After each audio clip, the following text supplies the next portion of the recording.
Hi guys, Alex Phillips, a former member of the Brexit Party, was invited onto the Jeremy Vine show to talk about, what do you think? Brexit. How's it going? Well, according to Alex, it hasn't happened yet. What? I hear you say. Yeah, nothing has happened, and that's why we can't see any of the benefits. Anyway, she shoots quickly through a list of solutions to current problems between the EU and the UK. Have a listen to this.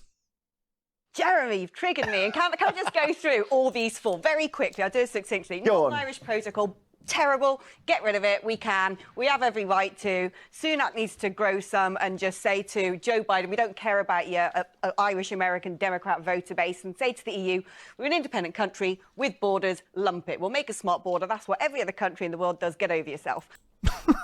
Okay. So we just tear up the Northern Ireland Protocol, which is protecting the Good Friday Agreement. Now, I would love to have a chat with Alex here about the Good Friday Agreement. What does she think about the Good Friday Agreement? Is it worth tearing up as well? Because tearing up the protocol would put the the Good Friday Agreement into jeopardy. It's there to protect the Good Friday Agreement and the single market. And an electronic border. We were asking you back in 2019 about the electronic border. Where is it? Give us a working example of an electronic border. You've had 4 years now to give us an example of an electronic border working somewhere in the world. Now, some of them do exist, but not in the way that the Brexiteers want to implement on the island of Ireland. They want one between Northern Ireland and the Republic of Ireland.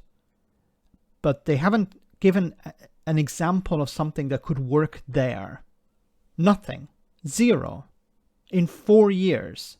Number two, which was the migrants. Right? Yeah. How do you think they all got to Calais to get over to the UK? They just traipsed through the open borders of Europe. So the EU's created that situation, and Angela Merkel saying everybody's welcome. And France, well, whether we're in the EU or out, France are going to be like, go on, again, grow some. If things are coming into our water illegally from France, turn them around and say, these are yours, sorry. Okay. You can't turn them around. If they're in your waters, you have to respect international law. I know Brexiteers don't care much about international law, but if people have arrived in your waters, you have to, by law, take them in and process them. Now, it's interesting how she said, well, people are marching through open borders. Ukrainians. How do Ukrainians arrive in the UK? How do they get from Ukraine to the UK? I'd love for Alex to explain how that happens. Number three, which is the Eurostar thing. Yeah. Again, EU being petty. We were never in the Schengen acquis. We always had to go through passport control. Now we're out. Brussels is like, oh, must have a stamp in the passport. We haven't told them they have to do the same the other way. Who is this? We don't do it the other way. I thought you took back control of your borders. Somebody is taking back control of their borders. A border has two sides. Maybe she doesn't realise this. If the UK decides we're not going to actually carry out any checks, that's the UK's business. But somebody has decided to take back control and has decided we're going to actually check passports. Now, in the past, yes, there were passport checks, but they were not being carried out. It was not necessary to carry them out. Now, as the UK or Great Britain is a third country, they have to be carried out by law. But her solution is, well, just let the queues build up, and then people will use the train less, and to hell with the French. So the French have taken back control, and you have a problem with that. Jacob Rees-Mogg and your government have decided we're not actually going to carry out checks because it would cost us money. Implementing Brexit is expensive. Anyway, let's continue. It's affecting Eurostar, a French-owned company. Fine, create the queues, reduce service. The French will soon change their mind about those stamps. Number four, Chirel is my best mate, so... They won't change their mind about the stamps.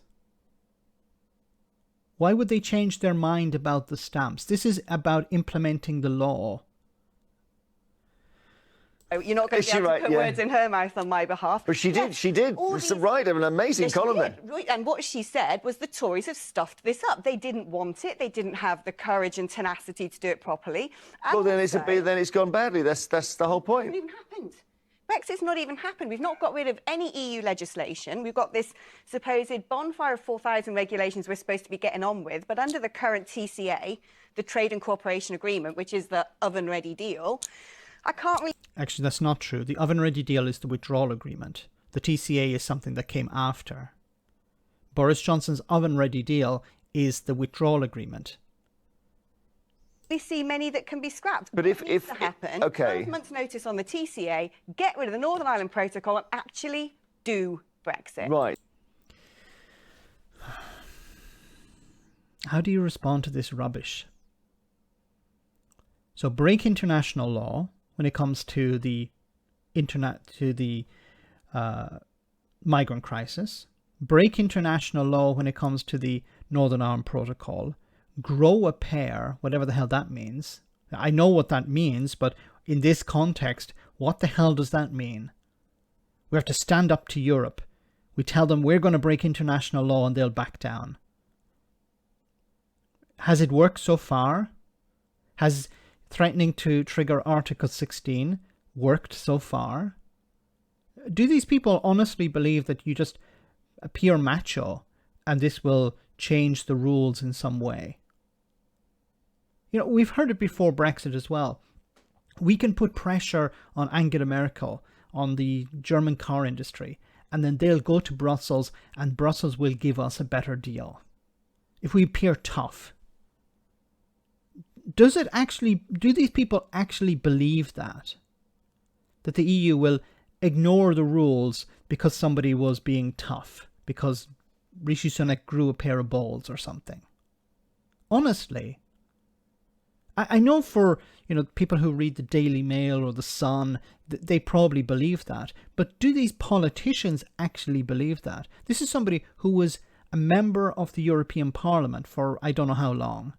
I don't care. She's no longer one. I don't know why she's appearing on this show. She has zero understanding of of Brexit.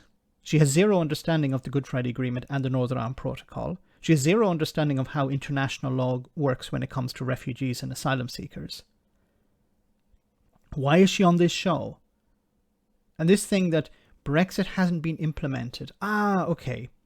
So it's never the problem.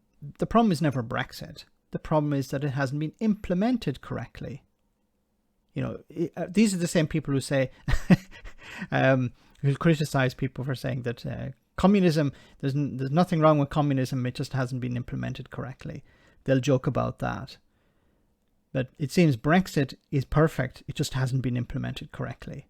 And, the Tories didn't really believe in Brexit. They didn't believe in leaving the EU.